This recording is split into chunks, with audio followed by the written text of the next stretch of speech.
을 받들어 있습니다. 주 안에서 항상 기뻐하라. 내가 다시 말하노니 기뻐하라. 너희 관용을 모든 사람에게 알게 하라. 주께서 가까우시니라. 아무것도 염려하지 말고 다만 모든 일에 기도와 간구로 너희 구할 것을 감사함으로 하나님께 아뢰라. 그리하면 모든 지각에 뛰어난 하나님의 평강이 그리스도 예수 안에서 너희 마음과 생각을 지키시리라. 아멘.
은혜로운 찬양 감사합니다. 주님 우리를 통해 계획하신 일, 그 하나님의 뜻을 우리가 오늘도 찾으면서 함께 믿음의 여정을 달려나갈 수 있기를 원합니다. 저는 지난 2주일 전부터 우리 마음속에 깊이 뿌리내리고 있는 쓴뿌리에 대해서 말씀을 드리고 있습니다. 첫 번째 시간에는 열등감의 쓴뿌리, 이게 모든 쓴뿌리의 원인이에요. 거기서부터 출발해서 이제 만족하지 못하고 다른 사람과 비교하면서 불만족스러워하는 쓴뿌리가 있다 하는 사실을 지난주에 살펴보았고요. 오늘은 이어서 만족이 우리의 마음속에 없을 때 다가오는 걱정, 근심, 염려의 쓴뿌리에 대해서 말씀을 나누려고 합니다. 오늘 이 자리에 계신 여러분들 중에 나는 염려거리가 하나도 없어 라고 장담할 수 있는 사람은 한 분도 없을 것입니다. 만약에 여러분이 그런 사람을 만나기 원한다면 재벌집에 찾아가거나 혹은 인기인이나 권력 있는 집에 찾아가서 물어보아도 그들도 역시 염려가 나름대로 있다, 그렇게 말할 거예요. 재벌들은 이번에 공사 중인 아파트가 무너져서 지금 5천억 이상을 물어내야 된다고 그러고 고생하고 있고, 정치인들은 내년에 총선이 어떻게 될지 몰라서 염려하고 있고, 다 걱정이 있단 말이죠. 만약에 여러분이 그런 사람 만나려고 찾아가려면 제가 소개해 드릴 테니까 공동묘지에 한번 가보시기 바랍니다. 그러면 거기 무덤에 누워있는 분들한테 한번 여쭤보세요. 무슨 염려 있습니까? 세상 근심 다 내려놓고 이제 죽었는데 무슨 염려가 있겠나 생각할지 몰라도, 만약에 그들이 말을 할 수 있다면 지금 계속해서 숨을 쉴 수 없는 염려가 내게 있습니다 라고 말할 거예요. 여러분, 이와 같이 육신을 입은 인간이라면 누구나 예외 없이 끊임없는 염려로 인해서 고통을 받으며 살고 있습니다. 우리가 부른 찬송가에도 근심, 걱정, 모든 괴로움 없는 사람 누군가, 그 말은 다 있다는 거예요. 이 세상에 근심된 일이 많고 참 죽을 일 쌓였구나, 근심된 일이, 염려거리가 많다고 찬송가에서도 밝히고 있습니다. 심지어 예수님도 이 땅에서 육신을 입고 3년 동안 사시는 동안에, 그 이전에 30년이 있었으니까 33년을 사시는 동안에 아마 많은 인간적인 염려, 또 공생애 때는 사역에 대한 염려가 있었을 거예요. 예를 들면 가업인 목수일을 계속해서 유지하면서 생업을 유지해야 될 그런 염려, 또 장남으로서의 집안을 돌봐야 될 책임감, 그리고 나중에 십자가를 앞두고서는 어머니를 놓고 가는 그 마음 때문에 부담감을 느껴서 제자 요한에게 어머니를 맡기기도 하죠. 오죽하면 예수님이 마지막에 겟세마네 동산에서 제자들에게 고백하기를 내 마음이 고민하여 심히 죽게 되었다라고 고백했습니다. 예수님이 제자들 앞에서 약한 모습을 보이시면서 내가 지금 굉장히 고민이 되고 염려가 많다라고 분명히 밝히셨겠습니까? 이와 같이 염려는 사람마다 다양한 이유와 원인으로 인해서 주어지게 되는데, 미국의 심리학자인 웨인 월터 다이어가 염려거리들을 조사해 봤는데 대부분 이런 거예요. 건강, 또 외모, 몸무게, 질병, 사고에 대한 염려, 경제적인 문제, 실직, 자녀, 배우자에 대한 염려, 다른 사람이 나를 어떻게 평가할까, 그리고 인간관계의 단절에 대한 염려, 실수하거나 늙어가는 것, 노후 대책, 죽음에 대한 염려, 그리고 마지막에는 천당에 못 들어갈까 봐 염려. 모든 것이 염려로 점철되어 있다는 것입니다. 만약에 이와 같은 염려의 쓴뿌리들이 우리 마음을 뒤덮게 되면 거기서부터 따라오는 친구들이 걱정, 근심, 절망, 두려움 같은 것들이 쓰나미처럼 몰려들어서 행복한 삶을 살지 못하고 늘 얼굴이 어둡고 초췌하고 또 식음도 전폐하고 잠도 못 자고 여러 가지 우울감에 빠지는 이런 일들이 이제 병리학적으로 다가오게 되는 거예요. 염려라고 하는 것은 영어에서 worry라고 하는데요. 그래서 걱정하지 마 할 때 don't worry 그렇게 이야기하죠. worry. 이 어원이 뭐냐면 물어뜯는다 하는 뜻입니다. 마치 맹수가 날카로운 이빨로 자기 먹잇감의 목을 물어뜯어서 질식시키는 것처럼 이 염려는 우리를 죽게 만드는 무서운 힘을 갖고 있다는 것입니다. 잠언 17장 22절에 보면 마음의 즐거움은 양약이 되어서 기뻐하고 즐거워하면 엔돌핀이 솟아서 아주 몸의 건강에 좋지만 심령의 근심, 염려는 뼈를 마르게 한다라고 했습니다. 얼마나 염려에서 뿜어대는 독성이 심한지 우리의 뼈가 마르고 질식해서 죽게끔 만든다고 하는 것입니다. 그래서 성경에 보면 염려하지 말라, 염려하지 말라라고 하는 말씀이 신구약을 통틀어서 550번 정도 나오고 있습니다. 이것은 염려가 얼마나 우리의 영혼과 육체를 갉아먹는 해악을 가지고 있는가를 보여주는 거예요. 그렇기 때문에 성경에서 그만큼 거기에 관한 말씀이 많이 나오는 것이죠. 자, 그렇다면 일반적으로 염려의 쓴뿌리가 지닌 특징은 어떤 것들이 있는가? 먼저 염려에 대해서 우리가 한번 살펴볼 텐데, 먼저 이 염려는 우리 인간의 마음에서부터 비롯되는 것입니다. 요한복음 14장 1절에 예수님께서 말씀하시기를 너희는 마음에 근심하지 말라. 우리가 걱정을 하고 염려를 하고 근심하면 마음이 답답하고 마음이 아파요. 염려는 이 마음에서 비롯되는 것입니다. 염려라고 하는 말은 헬라어에서 메림나오라고 하는데요. 그 뜻은 인간의 마음을 잘라버리고 갈라놓는 것이다 라고 표현하고 있습니다. 즉 염려를 하게 되면 마음이 둘로 갈라져서 두 마음을 품게 된다는 거예요. 다시 말해서 내 마음이 믿음 안에서 긍정적인 생각을 품으면 평안해지는데 반대로 부정적인 생각이 치고 들어오면 그 마음이 갈라진 틈새에 염려가 비집고 와서 자리를 잡게 되는 거예요. 염려는 우리의 마음을 갈라놓는 그런 특징을 가지고 있습니다. 대부분 우리는 염려는 밖에서부터 외부적인 환경이나 또 조건 때문에 내게 주어진다라고 생각을 합니다. 다시 말하면 경제가 어려워지니까 외부적인 충격으로, 또 어떤 사람으로부터 배신을 당하니까 또 내가 염려가 오고 밖에서 온다고 생각을 하죠. 그런데 보세요. 똑같은 상황이 눈앞에 펼쳐졌는데 어떤 사람은 염려의 늪에 빠져서 헤어나지 못하는 사람이 있고 어떤 사람은 의연하게 털고 일어나서 극복하는 사람이 있다는 것입니다. 무슨 뜻입니까? 염려가 밖에서부터 온다 할지라도 염려를 다스리는 장본인은 나예요. 나의 의지와 나의 결심에 따라서 염려에 빠질 수도 있고 염려를 박차할 수도 있기 때문에 염려는 나의 마음에 달려있다라고 하는 것입니다.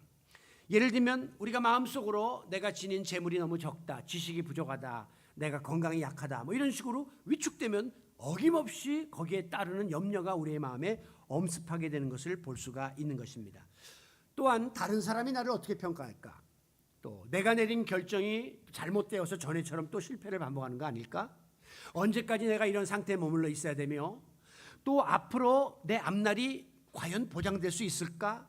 이런 불안한 생각들이 자꾸 우리 마음에 쌓이게 되면 마음속에 강박관념이 생겨나면서 염려와 정신 파탄으로 이어지게 되는 겁니다. 그래서 염려는 곧 정신적 질병을 가져오게 돼요. 심리학자들은 현대인들이 지니고 있는 질병 중에 약 70% 정도가 거의 이 염려와 깊은 연관을 가지고 있다는 겁니다. 소위 말하면 신경성 질환이 70%라는 거예요. 이 말을 바꿔서 말하면 만약에 내가 염려를 잘 다스리고 염려를 제거할 수만 있다면 70%의 질병을 예방할 수도 있고 치유할 수도 있다고 하는 놀라운 결론입니다. 그런데 문제는 이 내 마음을 가장 잘 알고 가장 잘 다스릴 수 있는 사람은 결국 나예요. 나. 다른 사람이 아무리 도와주려고 하고 다른 사람과 상담을 하고 그 사람이 애를 써도 결국은 내가 마음 먹어야 되고 내가 결정을 해야 되기 때문에 내가 가장 중요한 존재라는 사실을 잊지 마셔야 합니다. 지난주에 이어서 오늘도 우리는 빌립보서 4장을 이제 묵상하고 있는데요. 빌립보서 4장에 보면 기뻐하라는 말씀이 18번이나 이 빌립보서에 나오고 있습니다. 넉 장밖에 안 되는데 지난 주일날 살펴본 그 4장 10절에 보면 내가 주 안에서 크게 기뻐함은 사도 바울이 지금 빌립보 교회 교인들에게 편지를 쓰고 있는데 내가 주 안에서 지금 크게 기뻐한다라고 기쁨의 이유를 밝혔고요. 오늘 본문이 들어있는 4절에 보면 주 안에서 항상 기뻐하라. 다시 말하노니 기뻐하라. 순서적으로 말하면 기뻐하라를 먼저 그들에게 외친 다음에 그 이유를 설명한 거죠. 내가 기뻐하는 이유가 무엇인지를 설명하고 있는 것입니다. 지난주일도 말씀드린 것처럼 지금 사도 바울은 감옥에 갇힌 부자유한 몸의 신세에서 빌립보 교회 교인들에게 기쁨을 당부하고 있습니다. 이게 앞뒤가 안 맞죠? 옥 밖에서 자유로운 사람들이 감옥에 갇힌 사람에게 위로를 하고 기쁨을 전해야 되는데 반대로 감옥에 갇힌 부자유한 죄수 형편인데도 바울이 밖에서 자유를 누리는 사람들에게 오히려 당신들 기뻐하셔야 해요 라고 기쁨을 당부하고 있는 것입니다. 이것은 사도 바울 스스로가 지금 자기가 처해 있는 감옥이라고 하는 환경이나 부자유라고 하는 처지나 이런 거에 지금 구애를 받고 있지 않다는 거예요. 육신은 감옥에 갇혀 있지만 내 영혼은 자유하다는 겁니다. 그렇기 때문에 내 마음을 스스로 다스리고 있기 때문에 지금 기쁘고 이 기쁨을 빌립보 교인들에게 전하고 있는 것이죠. 우리 모두도 주 안에서 주님과 함께 주님으로 인하여 우리의 각자의 마음을 다스려 나가므로 우리의 마음속에 뿌리내리려고 하는 이 염려의 쓴뿌리들을 제거하고 항상 주 안에서 기뻐하는 삶을 살아가는 성도 여러분이 되시기를 바랍니다. 자, 이 염려라고 하는 것은 두 번째 특징이 하나님께 대한 불신앙으로부터 비롯되는 겁니다. 염려는요, 불신앙의 산물이에요. 예수님은 너희는 마음에 근심하지 말라라고 말씀하신 다음에 이어서 하나님을 믿으니 또 나를 믿으라 라고 했습니다. 즉 하나님 믿는다면 염려해서는 안 돼. 염려하는 이유는 하나님을 전적으로 의지하지 않기 때문이야 라고 지적하신 것이죠. 그리고 마태복음 6장에서는 너희는 무엇을 먹을까 마실까 입을까 염려하지 말라라고 해놓고 하나님은 하늘의 아버지께서는 이 모든 것이 너에게 있어야 할 줄을 아시느니라 그랬어요. 너희가 하나님을 아버지로 모시고 사는데 하나님은 전지전능하셔서 너희에게 뭐가 먹을 것 입을 것 필요한지를 알고 계신다는 말은 곧 책임져 주실 것인데 왜 자꾸 그것을 염려하고 있다면 너희들은 하나님을 전적으로 믿지 못하기 때문에 염려하는 것이다 라고 지적을 하신 것이죠. 여러분, 만약에 우리의 마음속에 세상적인 염려가 가득 차 있으면요, 우리가 하나님의 자녀로서 아버지 하나님의 전지전능하심을 의심하는 불신앙의 죄를 짓는 것입니다. 이스라엘 백성들이 하나님의 은혜로 출애굽했잖아요. 그래서 하나님이 그들을 선민으로 삼아주시고 하나님이 가나안 땅에 들이시겠다고 말씀했는데 이스라엘 백성들은 출애굽 여정 속에서 툭하면 먹을 것이 없다, 툭하면 마실 물이 없다라면서 염려 가운데 빠졌고 하나님을 원망했습니다. 이것은 하나님을 애굽에서 인도해 내시고 가나안으로 들이시겠다고 약속하신 하나님에 대한 불신앙이었어요. 하나님에 대해서 믿음이 없는 불신의 표출이었기 때문에 하나님은 그와 같은 자들을 다 광야에서 몰살시킨 거죠. 가나안에 들어가는 축복을 누리지 못하게 하신 것입니다.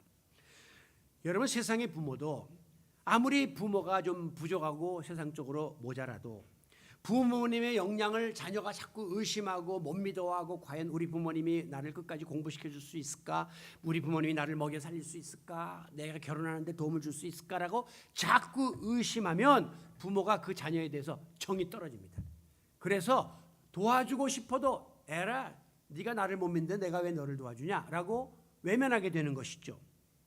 마찬가지로 하나님에 대해서 우리가 자꾸 의심하고 속에 염려를 쌓아간다면 우리 하나님이 보실 때 아니 나를 믿는다며 나를 아버지라고 고백한다며 왜 자꾸 나에 대해서 나의 능력에 대해서 의심하는가라고 서운해하시고 하나님이 우리를 도와주실 리가 만무한 겁니다.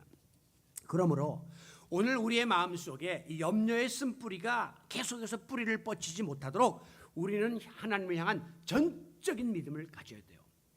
그래서 우리의 모든 염려를 떨구고 하나님의 사랑을 듬뿍 받아 누리는 우리 성도 여러분들이 되시기를 바랍니다. 자, 이 염려의 특징 중에 세 번째가 참 중요한데요. 이 염려는 우리의 삶 속에서 문제를 해결하는데 전혀 도움이 되지 않는 백해무익한 것임을 알아야 합니다. 마태복음 6장 27절에 보면 너희 중에 누가 염려함으로 그 키를 한 자나 더할 수 있느냐 라고 했습니다. 내가 거울을 볼 때마다 너무 아쉬워. 이만하면 잘 갖춰지고 잘 나왔는데 키가 조금 아쉬워. 그래서 내가 매일 볼 때마다 참 아쉽다. 우리 부모님이 나를 이렇게 조금만 컸으면이라고 주문을 외운다고 키가 한 치가 높아질 수 있냔 말이에요. 천만의 말씀. 오히려 나이 들면서 찌그러들어요. 저희 집 사람이 지난 주일날 건강검진하고 오더니 이상하다는 거예요. 두 가지가. 왜? 그러니까 키가 줄었대요. 당연하다. 또는 또 하나는 몸무게가 늘었대요. 왜 그러냐 했더니 우리 집에 있는 그 저울이 10년이 넘어갔고 눈금이 이만큼 까있더라고요. 그러니까 매일 이만큼 괜찮네 그러고 몸무게 줄은 줄 알고 살았는데 가서 재니까 몸무게가 다시 늘어난, 그래서 걱정을 하더라고요. 여러분, 이 염려는 실제적으로 우리의 삶에 아무런 도움을 못 줍니다. 그냥 마음만 상하고 기분만 나쁘고 침체될 뿐이라는 거예요. 백해무익해요. 만약에 여러분이 염려한 만큼 비례해서 문제가 그만큼 많이 해결된다면 마음껏 염려하십시오. 그러나 정반대입니다. 우리가 아무리 염려해도 전혀 도움을 못 주는 것이 염려인데 왜 우리가 염려를 붙잡고 사느냐는 말씀이죠. 때때로 우리는 필요 이상의 염려를 합니다. 세상을 살면서 적당한 염려는 해야죠. 내 앞가림 해야 되고 진로에 대해서 염려하고 그런 거는 필요한 염려지만 필요 이상의 염려를 하면서 허송세월을 하거나 마음을 뺏길 때가 얼마나 많은지 모릅니다. 특별히 우리가 지레겁을 먹는 거, 그러면 불필요한 염려가 가불돼요. 그러니까 안 해도 될 거를 가불해서 염려를 갖다 쓰는 거예요. 사서 고생을 하는 케이스가 얼마나 많습니까? 어떤 주부가 요새 며칠 새 계속 배요 왼쪽이 콕콕 쑤시고 아픈 거예요. 그러니까 또 문득 생각나는 게 이거 혹시 암 아닌가? 이런 생각이 났어요. 그 다음날 텔레비전 프로그램을 보는데 의사 선생님이 나와서 아침 건강에 이야기하는데 증상을 보니까 딱이야. 지금 내가 쑤시는 부위하고 똑같고 딱 맞아 떨어지는 거야. 아, 이거 암 맞구나. 갑자기 가족 생각이 쫙 주마등처럼 떠오르면서 남편은 나 하나 믿고 살았는데 남편한테 미안하고, 남편한테 미안할 건 절대 없어요. 그런데 미안한 마음이 들고, 자식이 불쌍해. 저거 아직 다 키우지도 못하고 출가도 못 시켰는데 어떻게 하나, 불쌍해요. 그 다음에 또 상상의 날개를 피면서 그럼 내가 야무로 죽는다면 저 인간은 또 결혼을 하겠지. 재혼을 하면 어떤 남자를 만나게 될까? 그 필요 없는 생각을 자꾸 하는 거예요. 그러다 기분 전환하려고 쇼핑을 센터 백화점을 갔는데 모자 가게 앞에서 모자가 딱 눈에 들어오는데 시커먼 게 하나 들어오는데 내가 이제 항암 치료에 들어가게 되면 저 모자를 써야 되겠네. 아니, 그 필요 없는 염려를 계속 확대 재생산하는 거예요. 미국의 심리학과 연구팀들은 염려에 대해서 조사를 했는데 우리가 느끼고 있는 염려거리 중에 40%가 일어나지 않을 일에 대해서 괜히 염려하고 산다는 겁니다. 특별히 질병에 관해서 지나친 염려를 하고 있는 현대인의 건강 염려증을 지적하고 있습니다. 영국의 신학자이자 종교개혁자였던 존 위클리프라는 사람 말하기를 염려하지 말라를 어떻게 해석했냐면 너무 복잡하게 생각하지 말라, 그 뜻이에요.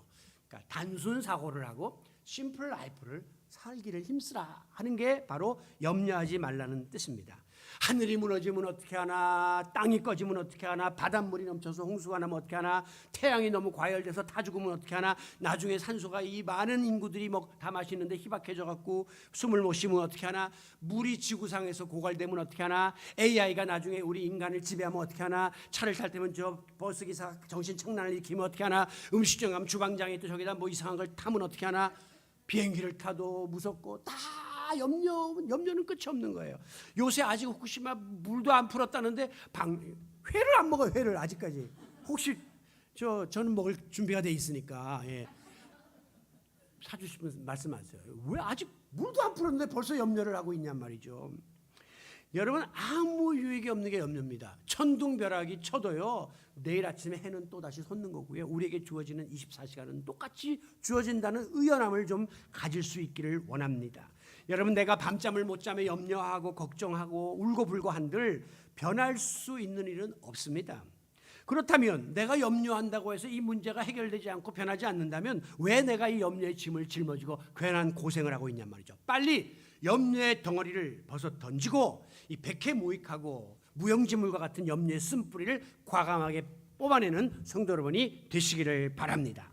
자, 그렇다면 중요한 것은 이와 같은 염려를 우리가 물리치고 염려의 굴레에서 벗어날 수 있는 길은 무엇인가? 이것이 오늘 우리가 찾고자 하는 주제예요. 그 답은 전능하신 하나님께 모든 거 맡기고 기도로 도우심을 구하는 길밖에 없습니다. 목사님 또 그 말이에요? 또 그 말이지만 이것밖에는 방법이 없기 때문이에요.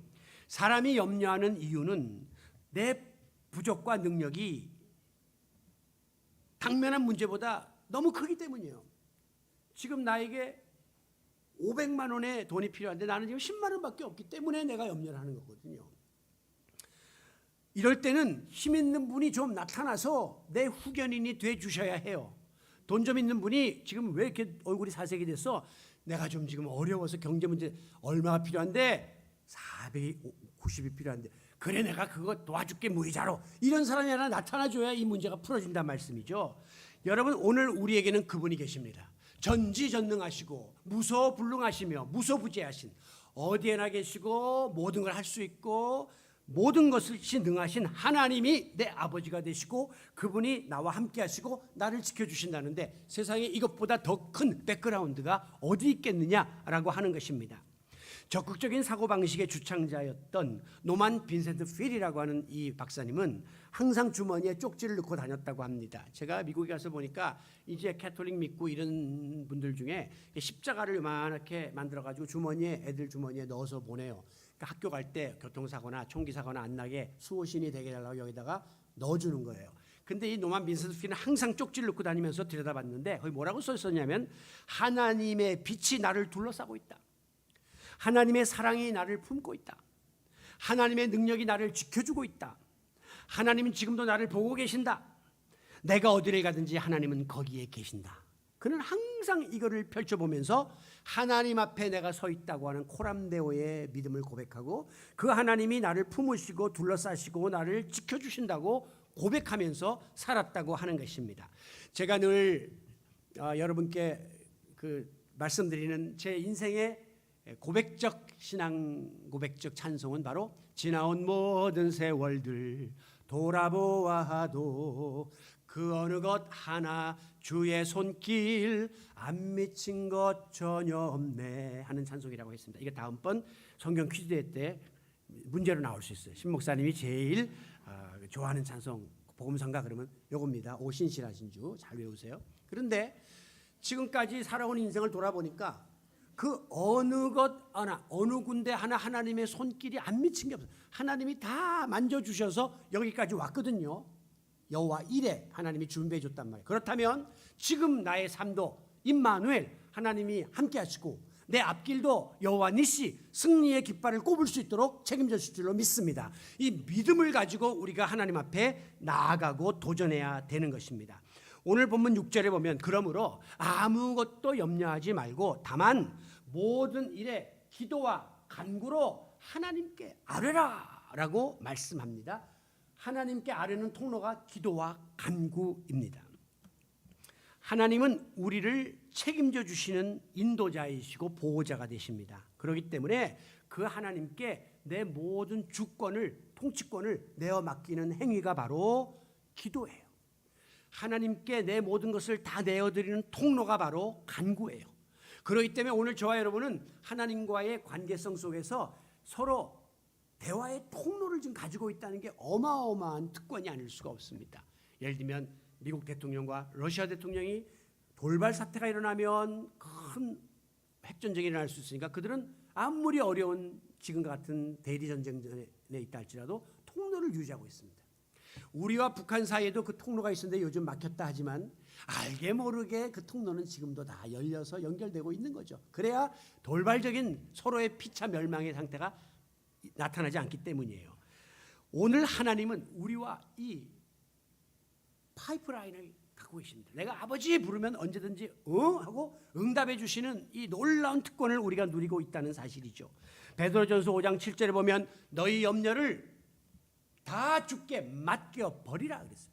아까는 맡기라 그랬는데 이제는 맡긴 다음에 버리기까지 하라는 거예요. 그것은 잔재도 갖고 있지 말고 그냥 모두 다 하나님께 위탁해버리고 그냥 내던지라 이렇게 말씀하고 있는 것입니다. 다시 말하면 염려, 문제를 바라보던 나의 시선을 문제 해결자이신 하나님에게로 돌리라는 것입니다. 하나님을 바라보라라고 명하고 있습니다. 여러분 염려를 내가 만약에 내가 쥐고 끙끙거리면서 고민하고 밤잠을 못 이루는 한 그 염려는 계속 내게 문제로 남아 있습니다. 해결도 안 될 것이면서도 계속해서 문제로 남아 있겠지만 기도를 통해서 하나님 앞에 내어놓고 토해내고 맡기는 순간 이 내 염려는 하나님에게로 전가된단 말이에요. 전이가 되기 때문에 우리의 마음에 그 대신 평안이 올 수 있다는 것이에요. 여러분 우리가 왜 답답해하고 갑자기 힘들 때 사람을 만나고서 내 형편을 이야기하고 싶습니까?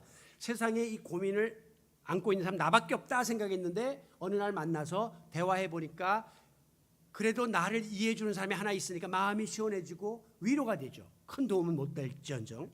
우리 목사들이 정신적인 영적인 사역을 하는데 많이 힘든 이유가 뭐냐면 차라리 몸으로 때우는 거는 몸 보하고 좀 쉬면 되는데 이 정신적인 이런 것들은 우리 성도들의 모든 문제와 기도 제목과 이런 것들이 전달되거든요. 목사들에게 알게 모르게 기도 요청으로. 그 순간부터 이 여러분의 짐이 목사에게 함께 나눠지는 겁니다. 그러니까 저는 그 순간부터 여러분을 위해서 기도 안 할 수가 없죠. 그러니까 계속해서 여러분을 위해서 신경을 많이 쓰고 기도하다 보니까 사실 힘들기는 상당히 힘들지만 그게 또 목회자의 길이고 보람으로 이제 사는 것이죠. 우리가 하나님께 넘기면 하나님이 받습니다. 하나님이 전능하시기 때문에 그 문제를 근본적으로 손대기 시작한다고 하는 것입니다. 우리가 하나님을 아버지로 믿고 전능하신 하나님이라고 사도신경에서 고백해놓고 여전히 내가 염려의 짐을 짊어지고 고통 가운데 산다면 우리는 진정한 믿음의 사람이라고 말할 수 없는 것이고, 이것이 바로 신앙인의 불신앙이네요. 믿는다 하지만 사실 주님께 내어 맡기지 못하는 불신앙의 자리에 우리가 처하게 되는 것입니다. 쥐는 설치류에 속합니다. 설치류는 뭐 두더지 같은 거, 이런 애들은 다 다람쥐, 이런 애들은 다 땅 위 혹은 땅 속에서 파고 들어가서 생활을 하게 되죠. 그런데 얘들의 특징이 뭐냐면 하늘 높이, 고도 높이 올라가면 죽습니다. 그런데 가끔 가다가 비행기가 계류장에 있는 동안에 뭐 이렇게 기내식 같은 거 올림기고 하다가 쥐새끼가 타고 들어와서 비행기 안에 들어가서 전선 같은 걸 갉아먹어서 사고가 나게 되는데, 이거 잘 모르고 만약에 그냥 운행했다가는 큰 타격을 비행기가 입게 되는 것이죠. 그래서 비행기 안에 쥐가 들어왔다 할 때 이걸 뭘로 잡을 겁니까? 잡을 수가 없거든요. 빠르고 큰 비행기 어디 돌아가는지 모르니까. 이런 거를 발견하게 되면 조종사는 고도를 높이 올려서 약 2만 피트 높이로 비행기를 끌어올린다고 합니다. 그러면 여지없이 쥐는 즉사를 하게 되기 때문이에요. 마찬가지로 우리 안에서 우리를 괴롭히는 이 염려의 쥐새끼를 우리가 잡으려면, 만약에 이거 안 잡으면 얘가 들어와서 우리의 모든 관계에 그 전선을 다 갉아먹고 하나님과의 관계 다 깨뜨려갖고 우리가 추락하는 인생이 될 수밖에 없는데, 이때 우리가 이 쥐를 잡기 위해서는 기도를 통해서 영적인 고도를 높여야 돼요.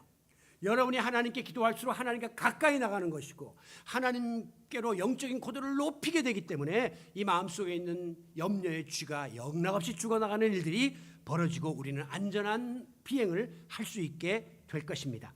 예수님은 수고하고 무거운 짐진 자들아 다 내게로 오라.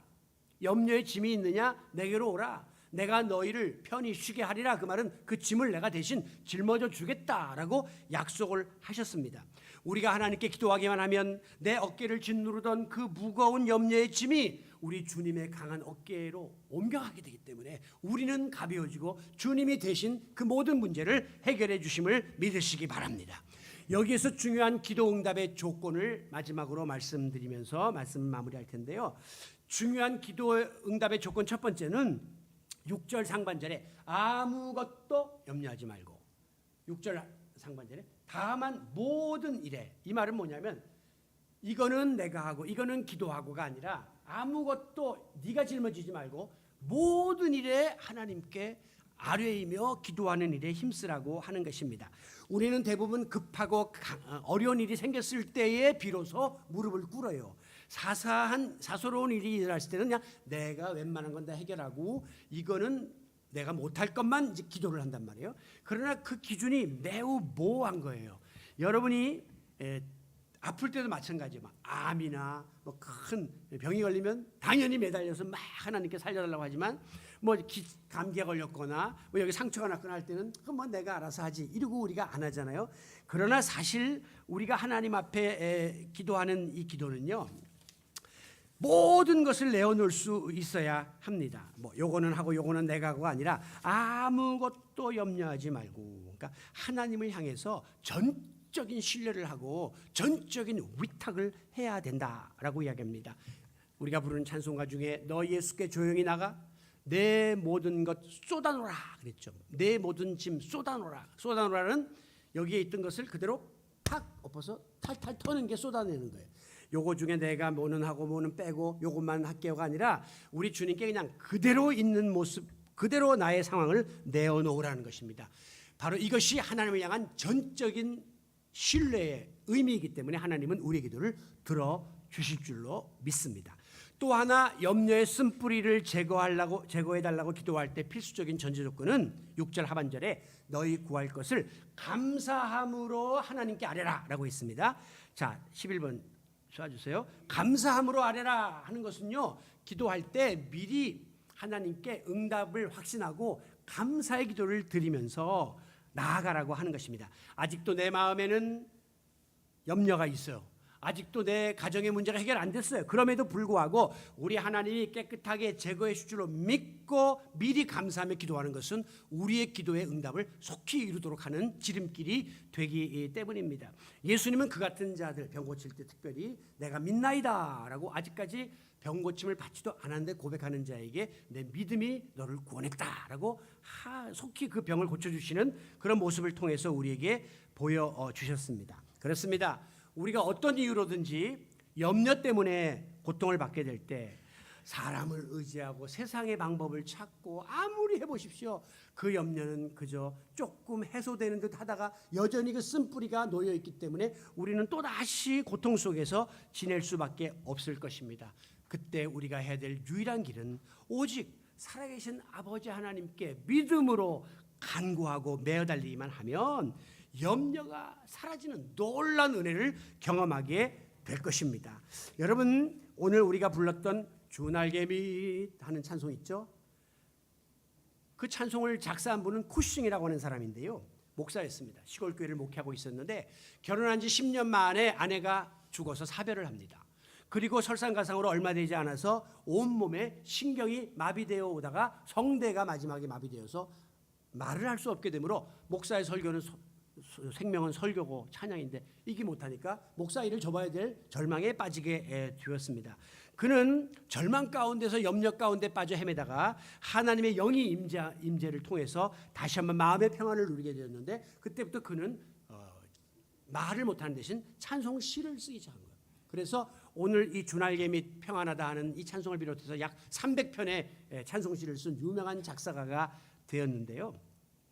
주날개 및 평안하다, 평안할 수 없는 상황이죠. 이제 더 이상 목사 일 못하고 말도 제대로 못하는 이런 지경이 되었는데도 하나님께 매어 달렸더니 하나님께서 그의 마음에 평안을 주시고 주님의 날개 그늘 아래 품어주시는 놀라운 은혜를 베풀어 주신 줄로 믿습니다. 그래서 마지막 7절에 보니까 모든 지각에 뛰어난 하나님의 평강이 그리스도 예수 안에서 너희 마음과 생각을 지켜주실 것이다 라고 결론을 내리고 있는 것입니다. 지킨다라고 하는 것은요, 이건 군사용어인데요, 수비대가 상엄한 경비를 펴는 거예요.